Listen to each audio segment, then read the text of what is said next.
In the previous video of the Kriya Yoga series, we discussed how Kriya was passed down from the immortal Babaji to Lahiri Mahasaya.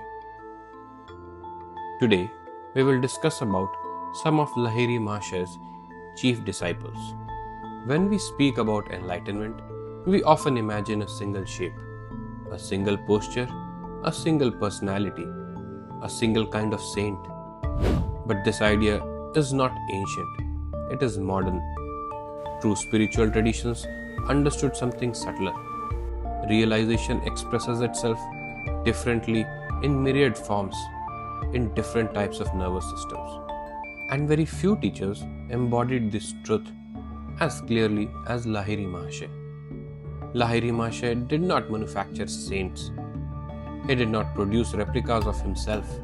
He did not demand conformity. Instead, he refined individuals. And nowhere is this clearer than in the three of his chief disciples, Dakuri Mahasaya, Tincouri Mahasaya, and Panchanan Bhattacharya. Three men, one teaching, three radically different expressions of awakening. Lahiri Mahasaya himself lived as a householder, a government accountant, a husband, a father. Yet, he taught one of the most powerful yogic systems known, Kriya Yoga. His core principle was simple: practice matters more than personality. He often said, Banat, ban-jaaye, which means by practice, one becomes. But notice what he did not say. He did not say everyone should live the same way. He did not say everyone should renounce the world. He did not say everyone should teach. Instead, he observed the inner constitution of each disciple, and then he adapted the teaching. This is why his lineage has produced such diverse leaders. Let us begin with the quietest of the three, Dakuri Mahasaya, who was also his younger son. Dakuri Mahasaya is rarely discussed because nothing dramatic happened around him. No austerities, no speeches, no institutions, no disciples, and yet, among Lahiri Mahasaya's circle, he was quietly recognized as deeply established. Other disciples would say, whenever we saw him, he seemed already elsewhere. Dakuri did not enter meditation. He seemed to reside there. When a disciple asked Lahiri Mahasaya about him, Lahiri replied, "He is always inside. He does not need much correction." The sentence is extraordinary. Lahiri Mahasaya corrected almost everyone. To say he does not need much correction implies stability, maturity, completion. Most of his disciples constantly asked questions about chakras, about visions, about progress, about liberation. Dakuri asked almost nothing. This unsettled the others. One disciple asked Lahiri, "Why does he not ask?"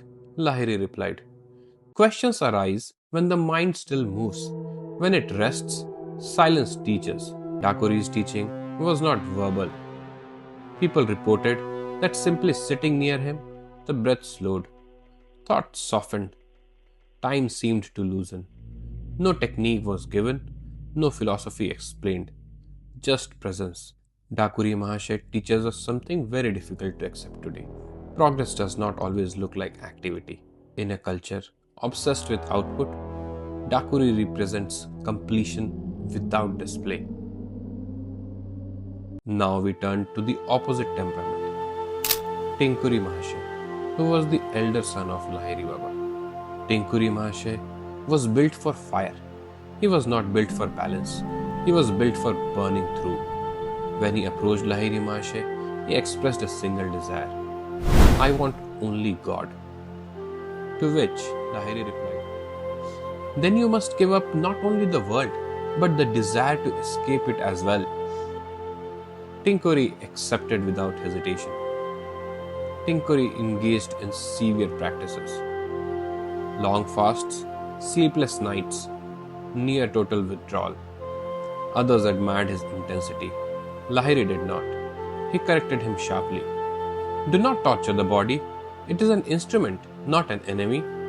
This distinction is crucial. Lahiri allowed intensity, but he did not allow ego hiding inside austerity. One night, Tincouri practiced Kriya continuously, hour after hour. By morning, his breath was barely visible. He did not respond to sound. People feared he had died. When Lahiri Mahasaya was informed, he said calmly, "Do not disturb him." Hours later, Tincouri returned naturally. No commentaries, no praise, no miracle narrative, just practice ripening. Lahiri often warned other disciples explicitly, "Do not copy what you do not understand. One man's medicine is another man's poison." Tincouri was not a model, he was a specific case. Tincouri teaches us this: intensity can liberate, but only under guidance. Fire is powerful, but unmanaged, fire burns the house down. Now we come to the third temperament, Panchanan Bhattacharya. Panchanan Bhattacharya was probably the closest disciple of Lahiri Baba. He was also the first to reach enlightenment. He was also the first disciple of Lahiri Mahasaya who was allowed to teach Kriya. Panchanan Bhattacharya represents responsibility. He was educated, methodical, and careful. Panchanan Bhattacharya came from a wealthy background, but he had renounced his wealth in the search of God. He had become a monk, but he was not satisfied with his spiritual progress. So he approached Lahiri Mahasaya and asked him to teach him Kriya Yoga. Lahiri Mahasaya told him that he will only impart Kriya initiation to Panchanan if he renounces his monkhood and goes back to live as a householder. This was a difficult decision for Panchanan because back in those days, this was looked down upon. But his yearning for truth was so strong that he decided to give up his monkhood and went back to live as a householder. When Lahiri Mahasaya eventually asked him to preserve and disseminate Kriya teachings, Panchanan resisted. He said, "I do not want disciples. I do not want fame." Lahiri replied, "Then you are fit for the task."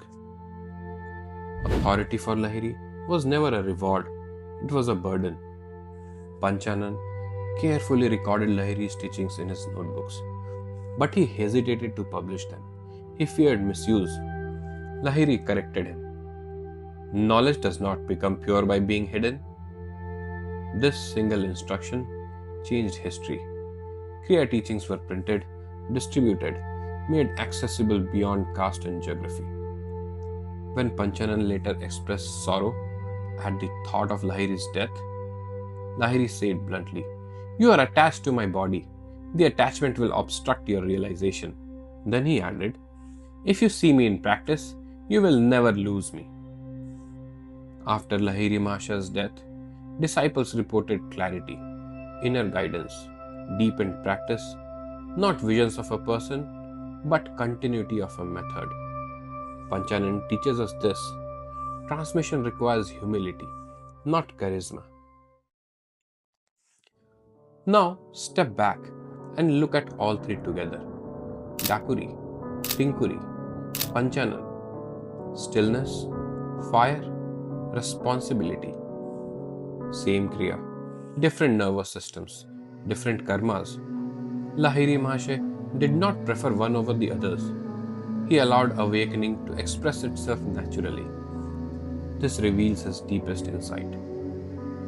Awakening does not erase personality, it purifies it. So, the question for us is not which path is correct. The real question is harder: which path can you walk without self deception? If you are drawn to silence, Dakuri speaks to you. If you burn inwardly, Tincouri warns and guides you. If you feel responsible for continuity, Panchanan stands before you. But Lahiri Mahasaya would say this: do not imitate the form, practice the essence, and the essence is always the same. Practice, breath, stillness. This was a small snippet of three of Lahiri Mahasaya's closest disciples. In the next episode, we will discuss some of his other students and the Kriya Yoga lineages they started. Till then, continue your practice with consistency and humility, and rest assured that the great masters like Babaji and Lahiri Mahasaya will continue to guide sincere seekers. Till then, goodbye and namaste.